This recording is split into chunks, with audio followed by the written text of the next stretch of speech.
Vous pouvez prendre vos Bibles dans 2 Timothée, chapitre 4.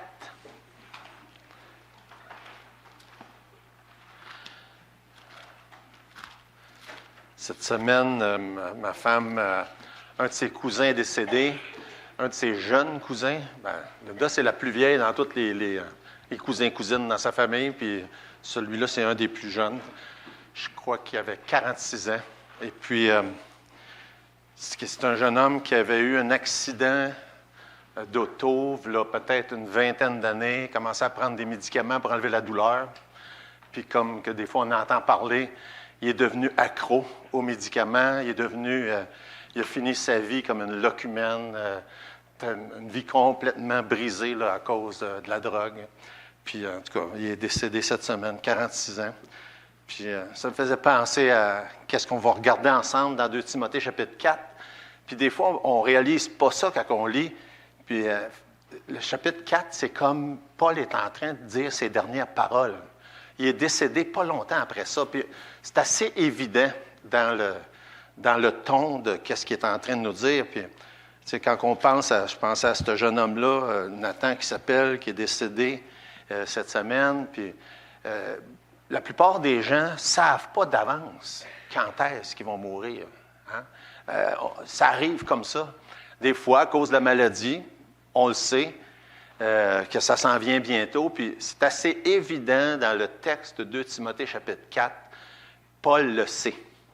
On n'a pas besoin de lire entre les lignes, c'est très évident, clairement mentionné. Il sait que c'est à veille d'arriver. Et ça rend d'autant plus important les paroles qu'il a à dire.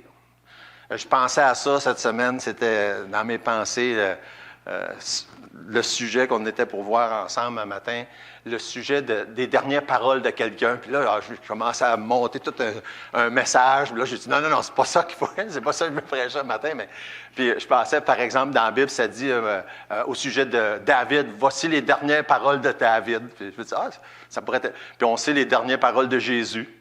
Puis en tout cas, peut-être qu'à un moment donné, je vais revenir avec ce thème-là, là, parce qu'il y a beaucoup à dire. Les dernières paroles de Jésus, c'est quoi les dernières paroles de Jésus? Tout est accompli. Écoute, y a-t-il quelque chose de plus important que ça? Hein? Fait que c'est pas pour rien que c'est les dernières paroles qu'il a dit. Là. Ça, évidemment, c'est avant qu'il meure. Là. Tout est accompli. En tout cas, ça faisait partie de mes réflexions. Puis le fait que j'ai eu à plusieurs reprises l'occasion d'être la dernière personne à qui quelqu'un a parlé avant de mourir. Et ça, pour moi, là, ça fait partie des choses les plus importantes que j'ai eu à expérimenter dans ma vie. D'être la dernière personne. Puis là, en tout cas, là, il faut que je fasse attention, parce que je vais commencer à perdre le contrôle de mes émotions. Mais je vais toujours me rappeler de Mme Prévost. Je pense que je vous l'ai déjà conté. J'ai la dernière personne à y avoir parlé. Elle a dit, « Oublie pas de dire à mes enfants comment c'est important qu'ils connaissent l'Évangile, qu'ils entendent l'amour du Seigneur, etc. » Puis ça m'a toujours frappé. Ça, c'était ses dernières paroles. « Oublie pas de dire ça à mes enfants. » Fait que vous savez, peut-être, quelques-uns ont peut-être déjà, puis là, j'ai oublié ma bouteille d'eau. Peut-être quelques-uns ont eu cette expérience-là d'être en présence de quelqu'un qui était mourant. Puis, c'est des moments spéciaux. En tout cas, c'est le ton avec lequel on approche le texte de 2 Timothée 4. Puis je pense, moi en tout cas, ça me donne toujours un petit pincement quand je lis ces choses-là. C'est ça que Timothée est en train de partager. C'est vraiment là, les choses importantes.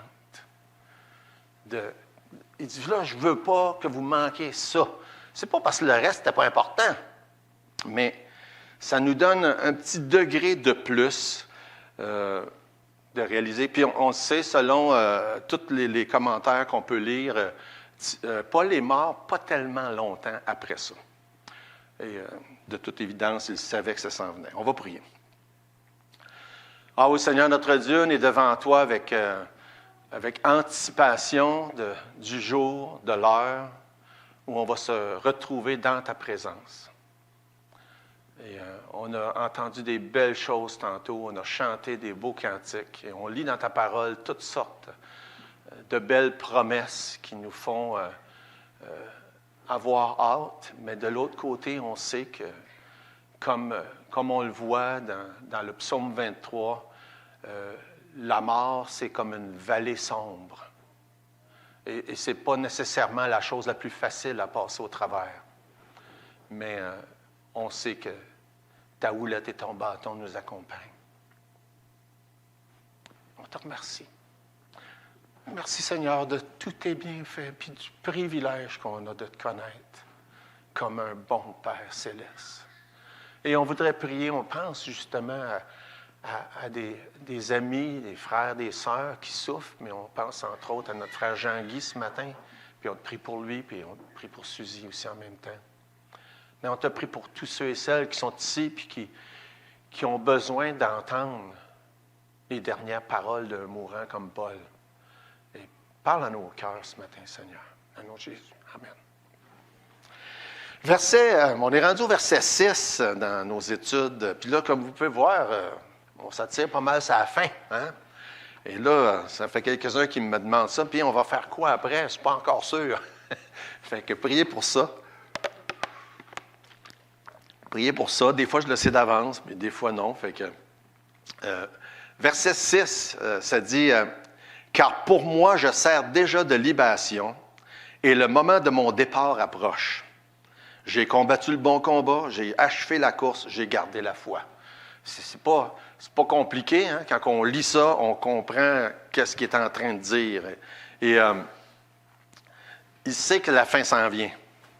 Et il voudrait absolument nous faire part de ces choses-là. Verset 6, il dit « Le moment de mon départ approche. » Il ne parle pas d'un de ses voyages missionnaires. Hein? Il ne parle pas qu'il s'en va aller en visite en quelque part. C'est clair qu'il parle du grand départ. Hein? Le départ de la vie éternelle, de s'en aller vers le Seigneur pour l'éternité. D'ailleurs, j'ai achevé la course. C'est encore là, c'est un autre mot, une autre expression qui va dans le même sens. Et un jour ou l'autre, chacun d'entre nous, on va arriver à ce moment-là dans notre vie. Et puis, c'est important de se poser la question, est-ce qu'on va pouvoir avoir les mêmes genres de pensées que Paul nous présente dans ce chapitre-là? Je l'ai déjà mentionné ça. Quand on était à l'école biblique, le président de l'école nous disait assez souvent, il faut toujours être prêt. Il faut être toujours prêt, soit à donner son témoignage, à prêcher ou bien à mourir. Puis ça m'a... Et des fois, on ne pense pas à ça, là, mais il faut toujours être prêt. Il faut toujours être prêt. Il faut toujours être dans ce mode-là où est-ce qu'à n'importe quel moment, puis là, je parle surtout du troisième point, d'être prêt à mourir. Et ça m'amène à vous relancer cette question-là si importante. Es-tu prêt? Es-tu prêt pour la journée, l'heure, le moment où ce que ça va venir? Eh bien, ça fait partie des réflexions quand on lit 2 Timothée chapitre 4. Il faut être toujours prêt. Paul, clairement, parle avec une sérénité, une paix, une tranquillité que seul Dieu est capable de donner à quelqu'un. Et la seule manière d'être prêt et d'avoir cette sérénité-là face à ce grand départ-là, c'est d'accepter Jésus comme son sauveur, de placer sa foi dans le sacrifice complet, accompli de Jésus à la croix. Quand il a dit « tout est accompli », ça veut dire qu'il n'y avait rien d'autre chose à faire. Et c'est la seule manière qu'on peut être prêt. Et je vous encourage fortement, s'il y a qui que ce soit qui entend ces paroles-là et qui n'est pas prêt encore, de considérer qu'est-ce que Jésus a fait pour vous, pour toi. Il a tout fait. Il n'y a rien d'autre à accomplir. Fait qu'en lisant le chapitre 4, puis on en a fait un petit bout la dernière fois, mais je veux juste relire, on ne va pas regarder toutes les choses, mais je veux juste recommencer au début, au chapitre 4, verset 1, puis on va lire jusqu'au verset... Attends un peu, j'ai écrit ça ici, là. Jusqu'au verset 8. « Je t'en conjure devant Dieu et devant Jésus-Christ, qui doit juger les vivants et les morts, et au nom de son avènement et de son royaume, prêche la parole, insiste en toute occasion, favorable ou non, reprend, censure, exhorte avec toute douceur et en instruisant. Car il viendra un temps où les hommes ne supporteront pas la saine doctrine, mais ayant la démangeaison d'entendre des choses agréables, ils se donneront une foule de docteurs selon leurs propres désirs, détourneront l'oreille de la vérité, se tourneront vers les fables. Mais toi, sois sobre en toutes choses, supporte les souffrances, fais l'œuvre d'un évangéliste, remplis bien ton ministère, car pour moi, je sers déjà de libation, et le moment de mon départ approche. J'ai combattu le bon combat, j'ai achevé la course, j'ai gardé la foi. Désormais, la couronne de la justice m'est réservée. Le Seigneur, le juste juge, me la donnera dans ce jour-là, et non seulement à moi, mais encore à tous ceux qui auront aimé son avènement. Toutes ces paroles-là, ils font partie de ce qu'on pourrait appeler les dernières paroles d'un mourant. Et la première partie, où est-ce qui est plus spécifiquement en train de parler du ministère et du service de Timothée, mais la deuxième partie, où est-ce qui dit, regarde, moi je suis rendu là. Puis il prend sa vie, son exemple, qu'est-ce qu'il a vécu, pour motiver, puis encourager, puis exhorter Timothée. Et je crois que c'est certainement des bons encouragements, un bon exemple à suivre. Et c'est fait partie de ces passages-là que moi, en tout cas, me trotte souvent dans la tête, et de pouvoir suivre l'exemple de Paul, comme il parle dans 2 Timothée chapitre 4. Et au verset 6, on voit une différence assez marquante entre le verset 6 et le verset 5. Au verset 6, il dit, bien, car pour moi, puis là, au verset 5, il venait juste de dire, mais toi. Fait que, et quand il disait, mais toi, c'était de l'exhorter. Puis quand il arrive au verset 6, quand il dit, bien, pour moi, c'est, garde, il dit, garde, je vais te donner, si ça peut t'encourager, là, voici qu'est-ce qui se passe avec moi, ou qu'est-ce qui s'est plutôt passé avec moi. Et le témoignage d'un homme fidèle jusqu'à la fin.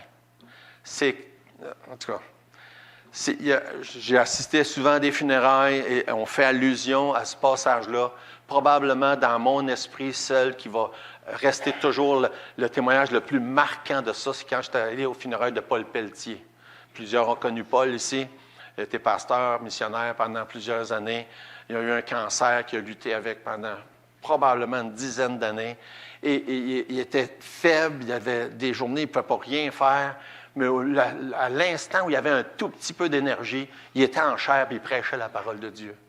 Malgré sa lutte très dure avec le cancer pendant longtemps. Et évidemment, quand la journée de ses funérailles, ces passages-là ont été lus, pour moi, dans ma tête, c'était un des plus beaux exemples de ça. Combattu le bon combat, achevé la course, gardé la foi, fidèle jusqu'à la fin. Et pour vraiment mettre de l'emphase sur ça, Paul dit « Je sers de libation ». C'est peut-être une expression qu'on est familier avec. Cette expression-là, ça a rapport avec les sacrifices dans l'Ancien Testament et l'offrande du sang. Et la manière que Paul voit sa vie, c'est qu'il dit « Gars, je suis déjà un sacrifice pour le Seigneur ». Et c'est intéressant, ça aussi, de réfléchir là-dessus, parce que, vous pouvez regarder, par contre, entre autres, dans Philippiens chapitre 2, où est-ce qu'il dit « Et même si je sers de libation pour le sacrifice et pour le service de votre foi, je m'en réjouis et je me réjouis avec vous tous. » Fait que Paul, c'est pas juste à la fin de sa vie qu'il se voit comme un sacrifice. Il a été toute sa vie un sacrifice. Et ça, c'est une autre réflexion importante et intéressante à faire. On ne peut pas attendre à la fin pour se dire on va être un sacrifice ou on va donner notre vie au Seigneur. Parce que ça va être très difficile de le faire à la fin si on n'a pas déjà commencé à le faire. Et Paul est un exemple de quelqu'un qui l'a fait toute sa vie chrétienne. Et Philippiens est écrit plusieurs années avant 2 Timothée. Et déjà dans Philippiens, il se voyait comme un sacrifice. Tandis que quand on arrive dans 2 Timothée chapitre 4, il dit « Je sers déjà ». Là, c'est comme le temps est différent, l'emphase est différente. Il dit « Là, je suis là. Là, je suis rendu là. Mais avant d'être rendu là, il y avait déjà dans son cœur, dans sa manière de voir les choses, dans ses habitudes, cette idée-là que sa vie devait être en sacrifice. D'ailleurs, il nous exhorte dans Romains 12 à faire ça. Mais lui, il le faisait déjà. Il dit que d'offrir nos vies comme un sacrifice vivant. Hein? Il dit, je vous exhorte à vous offrir comme un sacrifice vivant, saint, agréable à Dieu. Ce qui sera de votre part un culte raisonnable. Et il avait fait ça déjà depuis longtemps, un sacrifice vivant. Donc, le mot libération, c'est littéralement de ça dont il est question. Il dit, je suis comme le sang qui est offert en sacrifice, comme il faisait dans l'Ancien Testament. Et l'expression-là est vraiment, typiquement, parle de quelqu'un qui est mort martyr. Et selon tout ce qu'on peut savoir de comment Paul est mort, puis c'est pas si évident. Quelques-uns, dans certains livres, on va dire qu'il est mort la tête coupée, et d'autres pensent qu'il est mort crucifié. Mais que ce soit d'une manière ou d'une autre, une chose est presque certaine, c'est qu'il est mort martyr. Il est mort martyr. Ce qu'il est en train de dire dans 2 Timothée chapitre 4, c'est qu'il était déjà conditionné à cette idée-là de mourir pour le Seigneur, de donner sa vie, pas juste au point de vue, au sens figuré, mais au sens littéral aussi. Dans le verset 16, il dit, parce que comprenons que dans 2 Timothée 4, Paul est en prison. Paul, vous savez, son cheminement, quand on lit dans les Actes des Apôtres, il est arrêté, puis il comparait à plusieurs reprises, puis d'une chose à l'autre. Et son but, son désir, c'est de se rendre à Rome, comparaître devant le roi. Mais il y a plusieurs étapes, puis des bouts, il est relâché. Des fois, quand il arrive à Rome, il est en prison, mais il n'est pas en prison dans une prison, il est dans une maison sous garde, sur surveillance. À un moment donné, il est relâché, il retourne dans une prison. Et fort probablement, quand il écrit 2 Timothée, il est vraiment dans une prison à Rome. C'est la fin, il est sur le point de se faire tuer. Et quand il parle au verset 16, il dit « Dans ma première défense », puis là, mais le mot « défense », c'est les comparutions, comme quand on passe devant un juge. Et sans doute qu'il parle de sa première défense ou comparution à Rome, parce qu'il a comparu à plusieurs autres reprises là, quand on lit l'histoire. Fait que dans sa première défense à Rome, puis là, il est dans sa deuxième, si on comprend bien ce qu'il est en train de dire. Il dit, dans ma première défense, verset 16, « Personne ne m'a assisté. » Personne ne m'a assisté. On nous dit que selon les lois romaines, quelqu'un pouvait avoir des gens avec lui quand il comparaissait devant les autorités, et pour le soutenir, l'encourager ou pour servir de témoignage. Et aucun de ses amis a assisté pour l'aider lorsqu'il a comparu. Je lis ça, puis ça me touche quand je lis ça. Je me dis, c'est pas drôle quand on pense à ça. Et probablement, la raison, c'est qu'il avait peur. C'est tout simplement parce qu'il avait peur. Mais ils ne se sont pas manifestés pour Paul dans sa défense. Et il nous dit au verset 17, mais il dit, le Seigneur m'a soutenu. Et nous, on peut dire ça, puis avec raison, mais je ne pense pas qu'on a souvent à expérimenter des occasions aussi littérales que ça.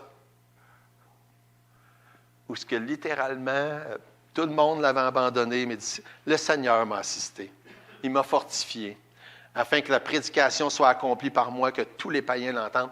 Puis une des raisons que lui, Paul dit, c'est parce qu'il voulait absolument que les gens, dans son entourage, entendent l'Évangile, incluant les gardiens de prison, les autres prisonniers et les personnes en autorité jusqu'au roi. Et ça nous aide un peu des fois à avoir une meilleure perspective de nos épreuves, que quand on a des épreuves ou quand on subit des torts, de se rappeler que ça peut être pour ça, puis j'inclus dans ça quand on est malade, puis qu'on peut avoir à aller à l'hôpital, bien, c'est probable ou c'est possible que Dieu veut qu'on soit là pour annoncer l'Évangile. Il ne faut jamais oublier ça. Et si c'est la seule raison, on peut dire que ça valait la peine. Si c'est la seule raison, ça peut être... Qui sait pourquoi Dieu permet des fois les épreuves? Mais des fois, puis Paul nous le partage là, bien, il fallait qu'il soit là pour pouvoir annoncer l'Évangile. Et il faisait confiance à Dieu. Il dit, à la fin du verset 17, « Et j'ai été délivré de la gueule du lion. » Je pense que là, il parle au sens figuré. Verset 18, « Le Seigneur me délivrera de toute œuvre mauvaise et il me sauvera pour me faire entrer dans son royaume céleste. À lui soit la gloire au siècle des siècles. » Fait qu'il s'attend que le Seigneur va encore le délivrer. Et comme quelques-uns ont prié tantôt, quand on parlait de Jean-Guy, par exemple, et oui, on pense que Dieu peut, s'il le veut bien, guérir. Amen. Si Dieu veut guérir, on prie pour ça. On ne sait pas si c'est ça qui va arriver, mais c'est tout à fait légitime de prier pour ça, entre autres. Puis c'est un peu comme ça que Paul, il dit, regarde, le Seigneur m'a délivré, il va me délivrer encore. Est-ce qu'il va le délivrer? Est-ce qu'il pensait qu'il allait le délivrer physiquement de la prison à ce moment-là pour qu'il soit complètement libre? Peut-être. Mais il savait qu'ultimement, Dieu allait le délivrer, par exemple. Comme c'est le cas pour chacun de nous. Il s'attend que le Seigneur va encore le délivrer, mais il sait que sa fin est proche. Il sait que sa fin est proche. Et ce qui est très évident, c'est qu'il n'a pas peur. Il n'a pas peur. Et encore une fois, je le souligne, que Dieu nous donne, puis que Dieu vous donne, de ne pas avoir peur quand viendra le temps. Mais si vous n'avez pas reçu Jésus comme sauveur, vous avez raison d'avoir peur. La mort, c'est quelque chose d'épeurant quand on ne sait pas où on s'en va. Mais si par la foi, on a accepté qu'est-ce que Jésus a fait pour nous autres sur la croix, on a l'assurance, la pleine assurance de s'en aller dans la présence de Dieu pour toute l'éternité. Fait que, excusez, fait que, il sait que la fin est proche, il n'a pas peur, et je vous encourage à considérer ça, chacun. Et il vit la fin comme il a vécu toute la vie, tout le restant de sa vie chrétienne. Dans Philippiens 1, il dit « Car Christ est ma vie et la mort m'est un gain ». Fait que, encore ça, c'est plusieurs années avant 2 Timothée, là. Et déjà, dans sa pensée, Paul disait « La mort m'est un gain ». Fait qu'on est toujours dans le chapitre 4, verset 6, et il dit « Pour moi, je sers déjà de libation ». Et ensuite, la prochaine partie du verset, ça dit « Le moment de mon départ approche ». J'aime beaucoup l'expression « Le moment de mon départ approche » parce que ça a un rapport avec les bateaux. Puis moi, j'aime bien ça, les bateaux. Fait que l'expression veut dire « lever l'ancre ». Fait que c'est intéressant comme expression. Puis quand on va en bateau, on peut lever l'ancre. C'est sûr que quand on a un petit bateau comme le mien, je n'ai pas besoin de lever l'ancre quand je pars parce que l'ancre n'est pas déjà dans le fond. Hein? On est au bord. Les gros bateaux, quand ils partent, ils lèvent l'ancre. Moi, je lève l'ancre, c'est le contraire. C'est quand que j'ai fini de pêcher, là, je lève l'ancre, me retourner. Là, c'est moins intéressant. Mais normalement, on parle de lever l'ancre pour partir vers la destination. Mais on peut aussi lever l'ancre pour revenir au point de départ. Et je pense qu'il y a un peu des deux dans l'expression pour Paul.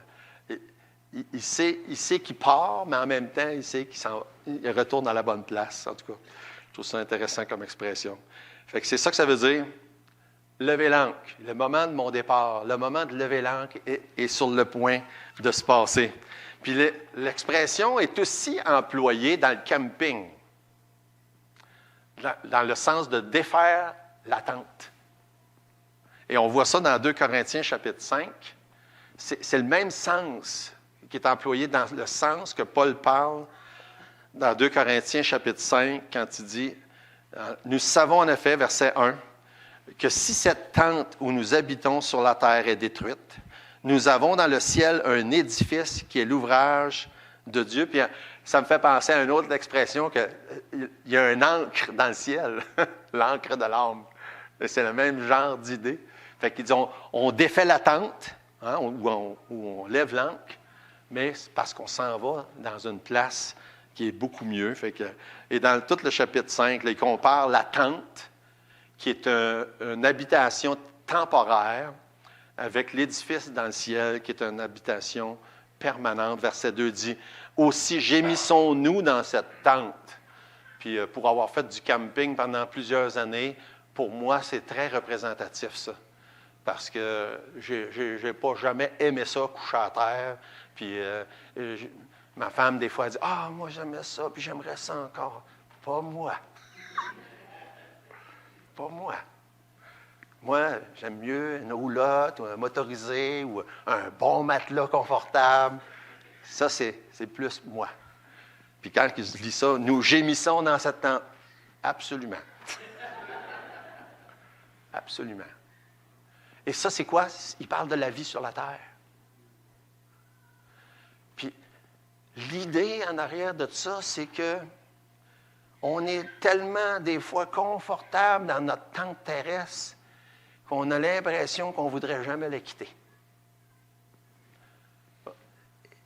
Prenons un petit peu de recul, puis pensons à la différence avec la tente qu'on a, puis l'édifice qui nous attend au ciel. Peut-être que ça va nous aider à se détacher un petit peu de la tente dans laquelle on est sur la terre, et à ne pas être si, dire, « Ah, ben là, je suis tellement bien ici. » Puis là, la tente, c'est aussi notre corps. C'est pas juste un symbole pour notre environnement, mais c'est notre corps. Puis oui, c'est vrai, notre corps, c'est pas grand-chose à comparer à ce que ça va être. Le corps incorruptible dans 1 Corinthiens 15 dont on nous parle, qu'on va revêtir lorsqu'on va être dans la présence de Dieu. Toujours dans 2 Corinthiens 5, il dit, si du moins, verset 3, nous sommes trouvés vêtus et non pas nus. Ça veut dire, si du moins on a une nouvelle vie, on est une nouvelle créature, puis on va avoir, on est sauvé, c'est ça que ça veut dire. Verset 4, car tandis que nous sommes dans cette tente, nous gémissons accablés parce que nous voulons non pas nous dépouiller, mais nous revêtir afin que ce qui est mortel soit englouti par la vie. Et celui qui nous a formés pour cela, c'est Dieu qui nous a donné les arts de l'Esprit. Les arts, c'est un dépôt. Le Saint-Esprit, c'est comme un dépôt en prévision de ce qui s'en vient. Nous sommes donc toujours pleins de confiance et nous savons qu'en demeurant dans ce corps, nous demeurons loin du Seigneur. Car nous marchons par la foi et non par la vue. Nous sommes pleins de confiance, aimons mieux quitter ce corps et demeurer auprès du Seigneur. Fait qu'encore ça aussi, longtemps d'avance, Paul dit, garde, on a hâte, on est mieux, on est confiant qu'on va quitter ce corps-là, puis ça va être tellement mieux que ce qui va venir après. Il y a quelques points là, à soulever de 2 Corinthiens 5. Notre habitat terrestre est temporaire, l'autre est permanent, l'autre est beaucoup de loin meilleur. Au lieu de gémir, on va se réjouir dans toute l'éternité, évidemment, si on est sauvé. Ça, c'est le point important. Plein de confiance, Paul dit. Il le répète 2 fois. Il dit au verset 6, il dit au verset 8. Plein de confiance. Et tout ça se fait seulement si on marche par la foi et non pas par la vue. Encore là, es-tu prête à démonter ta tente? Es-tu prête à lever l'ancre? C'est important. Paul était prêt, il n'y a pas aucun doute là-dessus. Es-tu prêt pour ce grand voyage, pour s'en aller dans la présence de Dieu? Et une question encore plus pertinente. Si c'était aujourd'hui, es-tu prêt? Pendant des années, on a utilisé cette formule-là, qui est tout à fait correcte d'ailleurs pour annoncer l'Évangile. Si tu étais pour mourir aujourd'hui, es-tu sûr à 100% que tu t'en vas dans la présence de Dieu? La question la plus importante qu'il n'y a pas. Hein? Si tu étais pour mourir aujourd'hui. Paul parle comme quelqu'un qui est sur le point de mourir, puis encore là, très peu de temps après, il était prêt, sans aucun équivoque. Et pour être prête la journée, il faut être prête aussi d'avance, et c'est ce qu'on voit dans plusieurs passages, comme Paul le dit dans Philippiens 1, « Je suis pressé des 2 côtés, j'ai le désir de m'en aller, d'être avec Christ, qui est de beaucoup le meilleur. » Ou bien dans Romains 12, qu'on a mentionné tantôt, il dit, « Je vous exhorte donc, frères, par les compassions de Dieu, à offrir vos corps comme un sacrifice vivant, saint, agréable à Dieu, ce qui sera de votre part un culte raisonnable. » Il l'a fait, ça. Il l'avait fait depuis longtemps. offrir son corps en sacrifice vivant. Fait que c'est une chose d'être prête, de dire, oui, oui, moi je suis prête. J'ai reçu Jésus comme mon sauveur, j'ai mis ma foi en lui, je sais qu'il a payé la dette de tous mes péchés, je suis prête. Mais l'autre, pas, comme Paul nous parle à plusieurs reprises, est-ce que tu as offert ta vie en sacrifice? Vivant. Parce qu'un jour, on ne sait pas, probablement pas, mais on ne sait jamais, on peut avoir à l'offrir littéralement, comme Paul. Fait que Paul était prêt. Es-tu prêt? Puis on arrive au verset 7. Verset 7, les trois bouts de phrase du verset 7 qui sont pratiquement toujours utilisés dans les cérémonies de consécration, de mise à part pour des pasteurs. Et toujours dans ce sens-là de exhorter, encourager et en même temps prier pour la personne pour que c'est ça qui se passe dans sa vie. Et moi, j'ai eu ma mise à part, ça fait 37 ans. Puis c'était un des textes qui a été lu, comme c'est pratiquement toujours le cas. Et ceux qui ont déjà assisté, vous savez comment est-ce que c'est le conseil de ceux qui sont... il y a des pasteurs, il y a des gens qui sont membres de l'Église, en tout cas, ça varie d'une place à l'autre, qui imposent les mains sur la tête de la personne, puis qui prient. C'est très solennel. Et pratiquement à chaque fois, on lit 2 Timothée chapitre 4, avec raison, et plusieurs de ces... avec l'idée, voici ton mandat. Voici ce que Dieu s'attend. Et ces paroles-là, je peux vous le dire, pour moi, sont présentes dans mon esprit, je ne peux pas vous dire à tous les jours, mais sur une base constante. L'idée de penser, est-ce qu'un jour je pourrais dire, oui, j'ai combattu le bon. J'ai fini la course. J'ai gardé la foi. J'ai été fidèle. Hey, c'est pas sans savoir qu'il y a des bons bouts où on a l'impression que ça ne se passera pas. Pour ma part, je ne sais pas combien de fois j'ai passé des moments où je me dis non, c'est assez. Non, je ne suis plus capable. Et même jusqu'au point où j'ai déjà arrêté, j'ai déjà lâché. Abandonné carrément. Mais Dieu, dans sa grâce, si je peux vous exhorter une chose, Dieu est fidèle, puis dans sa grâce, il veut toujours nous relever. Toujours. Et des fois, on a l'impression qu'on n'est pas capable. Pas juste des fois, souvent. Puis littéralement, il y a des fois qu'on est prêt à baisser les bras et à tout abandonner. Mais Dieu est fidèle. Et Dieu veut nous relever. Dans le psaume 37, l'Éternel a fermé les pas de l'homme. Il prend plaisir à sa voix. S'il tombe, il n'est pas terrassé. Car l'Éternel lui prend la main. Et Dieu veut relever tous ceux qui se sentent abattus. Et Dieu peut relever n'importe qui a l'impression qu'il n'achèvera jamais la course. Et Dieu, dans sa grâce, le fait, puis il va le faire. Moi, je peux le dire, il l'a fait dans ma vie. Je ne suis pas encore sûr que je vais achever la course comme il faut. Mais Dieu m'a relevé à un moment donné pour que je continue un autre bout. Et Paul dit, rendu à la fin de sa vie, il dit, je l'ai faite. J'ai combattu le bon combat. Et j'ai combattu le bon combat. Ça implique plusieurs choses. Entre autres, ça inclut l'idée qu'il y a un combat. La vie chrétienne, c'est un combat. C'est pas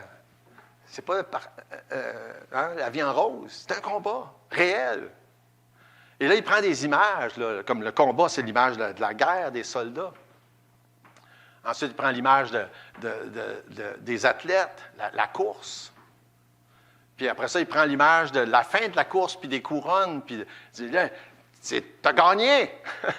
T'as gagné! Au verset 8, il dit, mais là, le Seigneur, il donne des couronnes pour ceux qui continuent jusqu'au bout. Combattre le bon combat, ça implique aussi de choisir nos combats. Pourquoi on combat? Hein? Pourquoi on se bat dans la vie? Qu'est-ce qui nous est si cher pour qu'on vale la peine de se battre pour? Hein? Vous posez-vous cette question-là des fois? Quand on élève des enfants, il faut se la poser souvent. Hein? Ça vaut-il la peine, ça, de... Ah, puis souvent, on se dit, non, ouais, ça ne vaut pas la peine. Il faut choisir nos combats. En vie de couple, c'est la même chose. Dans notre vie chrétienne, c'est la même chose. Dans l'Église, c'est la même chose. Qu'est-ce qui vaut la peine de se battre? Posons-nous la question. Paul dit, j'ai combattu le bon combat. Il faut se la poser. Est-ce que je me bats pour moi, pour mon ego, pour avoir raison, ou je me bats pour que Dieu soit glorifié? C'est une bonne question à se poser. Il faut se les poser, ces questions-là. Si un jour, on espère pouvoir dire « j'ai combattu le bon combat », bien, il faut combattre le bon combat. Pas mon combat, celui de Dieu, celui de Jésus. Se battre pour l'avancement de son œuvre, pour sa gloire. Paul dit « j'ai combattu le bon combat, j'ai achevé la course ». La vie chrétienne, ce n'est pas un 100 mètres, c'est un marathon. Hein? Je pense que tout le monde a déjà entendu ces allusions-là. C'est un marathon. Et j'admire énormément les marathoniens. Je ne sais pas si vous avez déjà vu,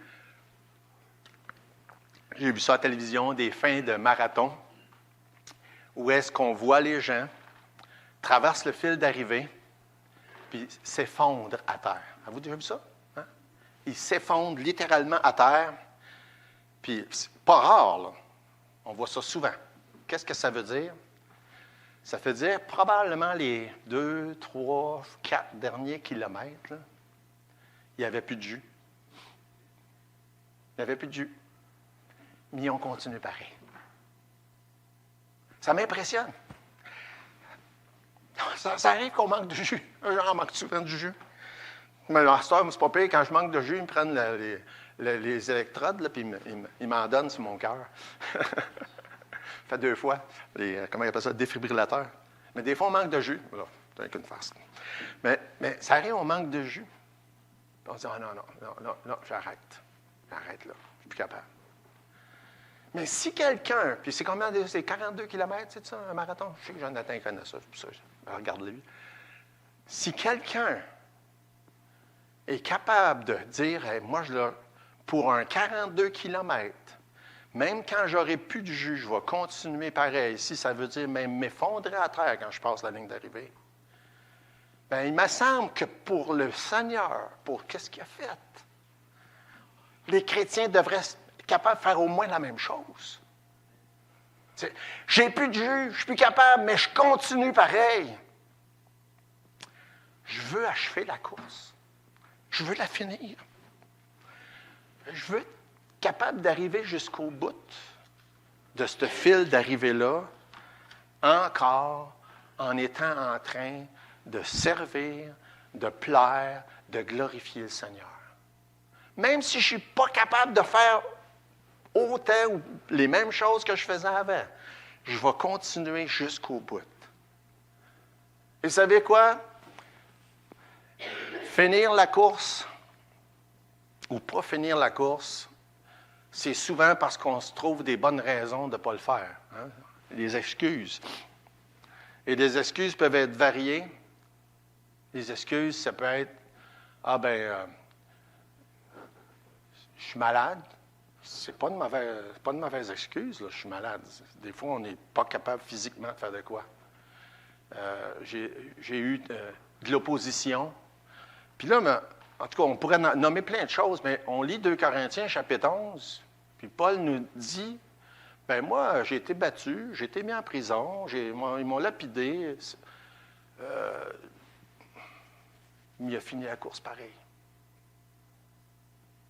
Il a fini la course pareil. » Puis des fois, souvent, même, je dirais, les excuses, c'est qu'on dit, c'est la faute de l'autre. C'est à cause de ci, c'est à cause de ça, c'est à cause de lui, c'est à cause de elle. Le Paul nous dit dans la fin du chapitre 4, il dit, Démas m'a abandonné. Ensuite, Alexandre le forgeron m'a fait beaucoup de mal. Élise, dans ma première défense, ils m'ont tous abandonné. Il aurait pu blâmer plein de monde, lui-là. Là. Il aurait pu blâmer bien du monde. Il a dit non.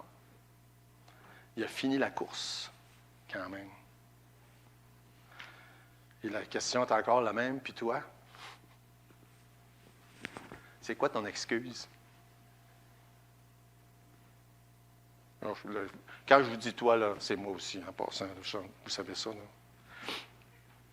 Et dernier point qui ajoute au verset 7, c'est dit j'ai gardé la foi. Puis le mot garder qui est là, il est employé dans deux, trois autres places. C'est vraiment encore la notion d'un dépôt. Le dépôt, le mandat, le message de Paul, c'était de propager la foi, le message de l'Évangile. C'est non seulement garder la foi de croire, là, que beaucoup de gens penseraient, mais c'est vraiment le message de la foi. Il a gardé fidèlement le message de la foi. Et la clé dans ça, je pense qu'on pourrait dire qu'elle se trouve dans Actes au chapitre 20.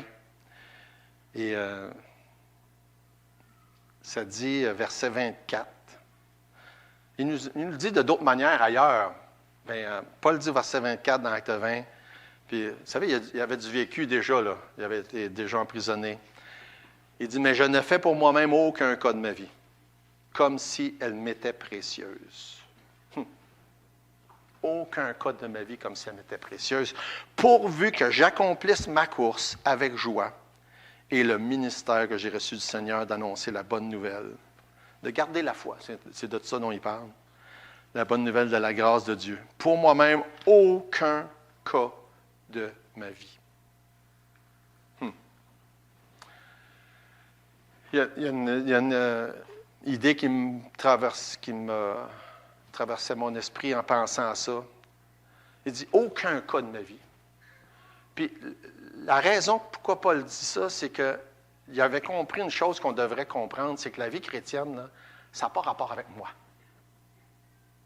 Ce n'est pas de moi qui est question. C'est de Dieu, puis c'est de Jésus. Ce n'est pas moi le centre d'attention. Tu sais, des fois, on dit l'expression « ça n'a pas rapport ». Moi, je n'ai pas rapport. Jésus a rapport. Puis c'est de ça dont il est question quand il dit « je fais de mon cas à moi ». Ce n'est pas mon cas qui est important à moi. Ni ma vie, ni ce qui se passe dans ma vie, ni ce que j'ai dans la vie. Ce n'est pas ça qui est supposé d'être important. Pourvu que, c'est ce qu'il dit, j'accomplisse ma course et le ministère que j'ai reçu. Puis on a tous reçu un ministère, parce que le mot ministère, c'est le mot service. Des fois, on pense ministère, pasteur. Non, ministère, c'est service. Paul en a reçu, Timothée en a reçu, on a tous reçu un ministère quelconque. On a tous reçu des dons pour accomplir le service pour le Seigneur. Fait que, d'une manière ou d'une autre. Puis ça s'applique à chacun d'entre nous. Paul dit, je ne fais pas de cas de ma vie, pourvu que je fasse ce que Dieu veut, que j'accomplisse les tâches qu'il veut que j'accomplisse. Parce que c'est ça qui devrait être le centre de mon attention. Vous connaissez ce que Jean-Baptiste dit dans Jean 3. Il avait compris la même chose. Hein? Qu'est-ce qu'il a dit, vous savez? Il faut qu'il croisse et que je diminue. Il faut qu'il prenne la place et que j'en prenne moins. Il faut que ce soit lui qui ait rapport et pas moi. Il faut que ce soit son cas qui soit important, pas le mien. Vous pouvez prendre toutes les expressions que vous voulez. Tout ce qui devrait me préoccuper, moi, puis toi, puis chacun de nous, c'est de finir la course, bien la finir, observer les règles. Il en parle aussi. Observer les règles. Pas être tenté de prendre les raccourcis, les mauvais chemins, pour gagner une course. Hein, parce que, verset 7, il dit, j'ai gardé la foi, ça inclut aussi faire les choses correctement. Faire les choses correctement. Puis là, verset 8, « Désormais, maintenant, la couronne de justice m'est réservée. Le Seigneur, le juste juge, me la donnera dans ce jour-là, et non seulement à moi, hein, mais encore à tous ceux et celles qui auront aimé son avènement. Et quand on court, je ne sais pas, j'imagine que vous avez déjà expérimenté ça. Si on court, puis que notre attention est attirée à droite, à gauche ou en arrière, c'est dangereux. Premièrement, on peut se planter, mais c'est aussi le fait que c'est impossible de gagner. Impossible. Des fois, je regarde des vidéos sur YouTube, là, puis on voit ça, là, quelqu'un qui est en train de courir, puis il lève la main dans les airs à peu près 2 secondes avant le fil d'arrivée. C'est juste assez pour que l'autre dépasse. C'est impressionnant. Mais c'est ça qui est l'idée. Puis je pense à Philippiens chapitre 3, puis on va finir avec ça. Parce qu'il parle de la couronne au verset 8, puis dans Philippiens chapitre 3 aussi, il parle de la même chose, verset 12. Il dit, « Ce n'est pas que j'ai déjà remporté le prix ou que j'ai déjà atteint la perfection. » Levez la main, ceux qui sont dans le même état que lui. J'espère qu'il y a bien du monde qui lève la main. En tout cas, moi, je la lève bien haut. « Ce n'est pas que j'ai déjà remporté le prix ou que j'ai déjà atteint la perfection, mais je cours. Je cours pour tâcher de le saisir, puisque moi aussi j'ai été saisi par Jésus-Christ. Frère, je ne pense pas l'avoir saisi, mais je fais une chose. Oubliant ce qui est en arrière, me portant vers ce qui est en avant, je cours vers le but. » J'aime tellement ce passage-là. J'ai souvent médité ce passage. Oubliant ce qui est en arrière. On aurait pu mettre droite puis gauche aussi, là. Mais notre attention est souvent tellement vers un, vers l'autre, en arrière, en avant, à côté, et pas à la bonne place. Pas sur le Seigneur. Et si on regarde à gauche, à droite, si on se compare avec les autres, si on se compare avec ce que Dieu a fait, puis dit, « Ah ben là, comment se fait ci, puis ça », on va perdre le focus de ce qui est en avant. On ne regardera plus à la bonne place. La seule manière de combattre le bon combat, d'achever la course, de garder la foi, c'est de se mettre des œillères, puis de regarder droit en avant. Puis on pourrait même dire droit en haut. De regarder au Seigneur.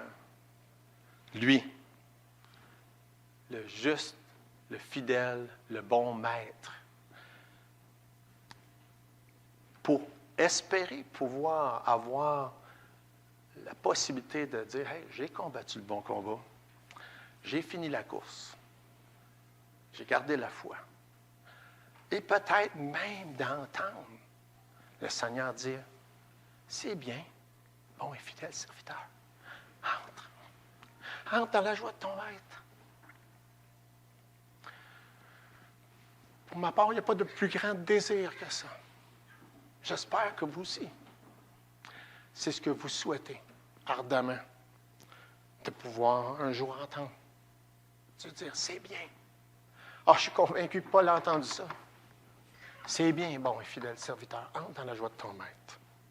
Prions. Seigneur notre Dieu, merci. Merci pour ta belle parole. C'est touchant de penser que c'est les dernières paroles d'un mourant qui sont si importantes, qui nous servent de modèle pour chacun de nous. Je te prie, Seigneur, de bénir ta parole, ta vérité dans mon cœur, dans nos cœurs, en nous exhortant, nous transformant pour mettre en pratique ces belles vérités qu'on a vues ensemble ce matin. Au nom de Jésus. Amen.